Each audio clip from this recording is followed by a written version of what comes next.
तमिलनाडु राज्य में स्थित ये है भारत देश का दक्षिणी छोर और ये एक ऐसी जगह है जहाँ पर प्रकृति, इतिहास और आध्यात्म एक साथ मिलते हैं। ये खूबसूरत जगह है कन्याकुमारी और कहा जाता है कि ठीक इसी जगह पर माँ पार्वती जी ने तपस्या की थी और आज भी उनके पदचिन्ह यहाँ पर मौजूद है।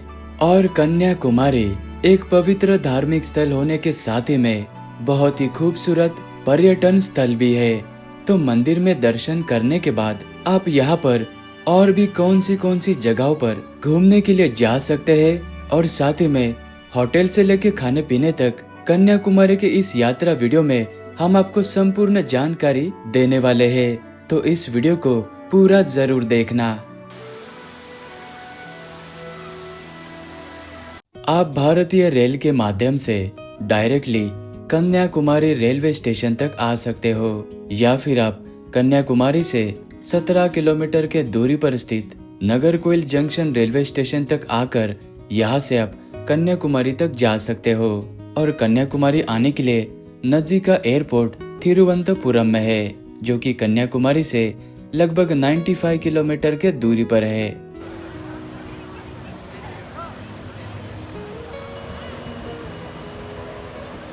अभी हम कन्याकुमारी के इस खूबसूरत सनसेट पॉइंट पर आ चुके हैं और ये सनसेट पॉइंट मेन मंदिर से लगभग 2 किलोमीटर के दूरी पर है।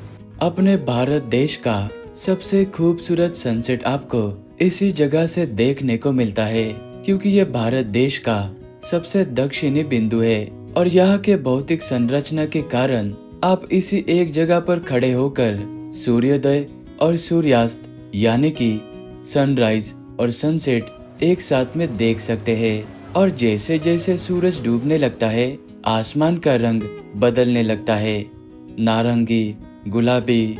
इसीलिए तो हमने कन्याकुमारी में आते ही होटल में चेक इन किया और बिना वक्त को गवाए हम इस खूबसूरत सनसेट को एंजॉय करने के लिए इस जगह पर आ चुके थे। तो आप भी इस खूबसूरत सनसेट को मिस मत करना। अगले दिन की शुरुआत हमने कन्याकुमारी भगवती अम्मन मंदिर से की। देवी कन्याकुमारी माँ पार्वती जी का ही एक अवतार है, इसीलिए तो लाखों लोग इस मंदिर में दर्शन करने के लिए आते हैं। पौराणिक मान्यता के अनुसार देवी पार्वती जी ने कन्याकुमारी यानी कि कन्या रूप में जन्म लिया था ताकि दैत्य बानासुर का वध कर सके। और उनका विवाह भगवान शिव जी से तय हो चुका था, लेकिन किसी कारणवश विवाह नहीं हो सका, इसीलिए देवी आजीवन कन्या रूप में रही। इसी कारण से इस स्थान को कन्याकुमारी नाम पड़ा।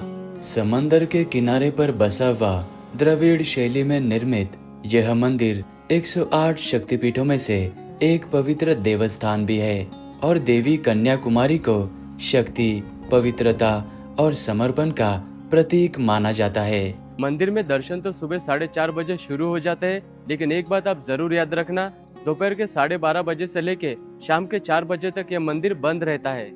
समंदर के पानी से चारों तरफ से घिरी हुई इस जगह को विवेकानंद रॉक मेमोरियल कहा जाता है।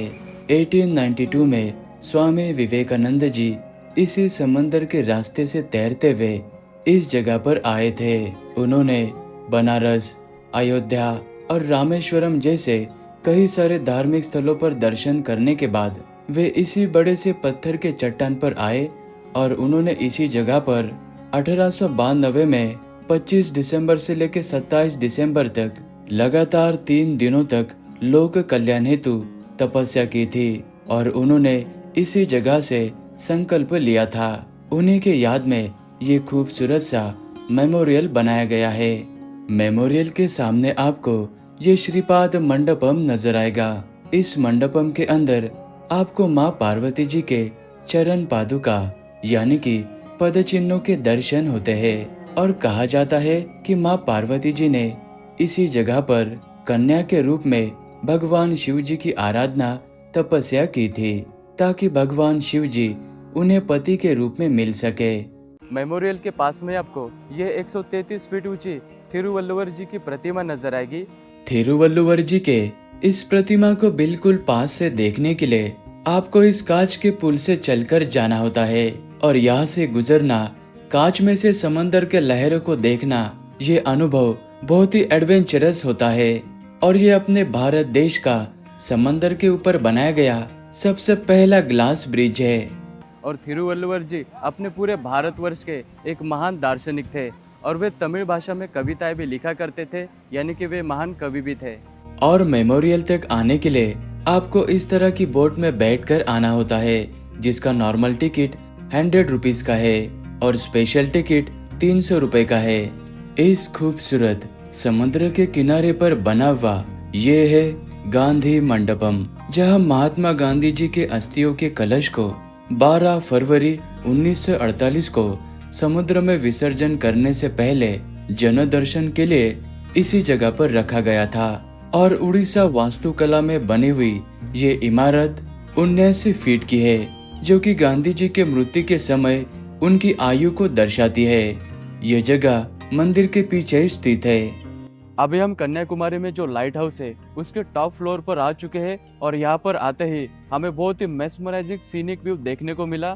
10 से 11 मंजिल जितने ऊंचे इस लाइट हाउस से आपको एक तरफ प्रकृति की खूबसूरती तो दूसरे तरफ आपको इस अथंग महासागर में विवेकानंद मेमोरियल का बहुत ही अद्भुत नजारा नजर आता है। लेकिन ये लाइट हाउस दोपहर के 1 बजे से लेकर 3 बजे तक टूरिस्ट के लिए बंद रहता है, तो इस बात को आप जरूर याद रखना।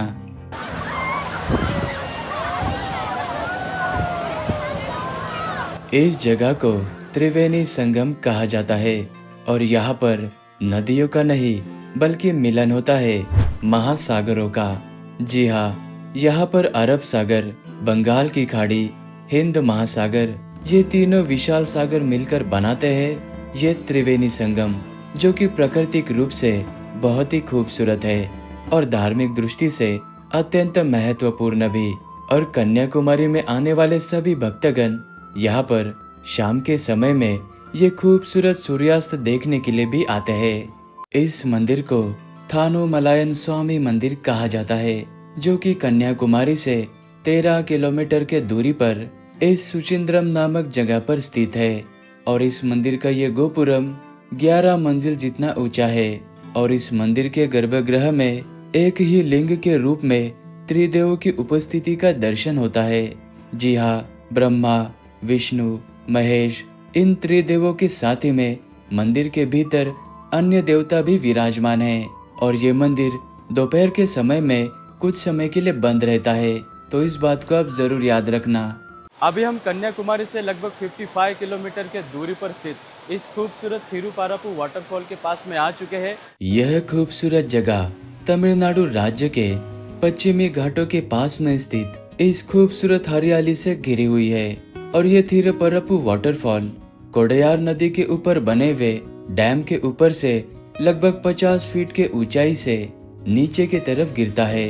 आप अपने सुरक्षा का ध्यान रखते हुए जिम्मेदारी से इस वाटरफॉल में एंजॉय भी कर सकते हैं। और वाटरफॉल की तरफ आते वक्त रास्ते के बीच में आप पद्मनाभपुरम पैलेस भी देख सकते हैं। कन्याकुमारी की यात्रा आप 1 से 2 दिन में आराम से कर सकते हैं। और कन्याकुमारी में होटल रूम्स आपको 700 से लेकर 2000 के रेट में अच्छे खासे डिसेंट होटल मिल जाएंगे। और यहाँ के मुख्य मार्केट में आपको यहाँ के ट्रेडिशनल फूड के साथ ही में सभी प्रकार की खाने पीने की चीजें मिल जाएगी। और बात करें बजट की, अगर आप 2 व्यक्ति हैं तो आपका 3000 के अंदर ही यहाँ पर खर्चा आएगा। अगर मेरा वीडियो आपको अच्छा लगा तो वीडियो को लाइक करना, कमेंट भी जरूर करना। मिलते हैं आप सभी को नेक्स्ट व्लॉग में।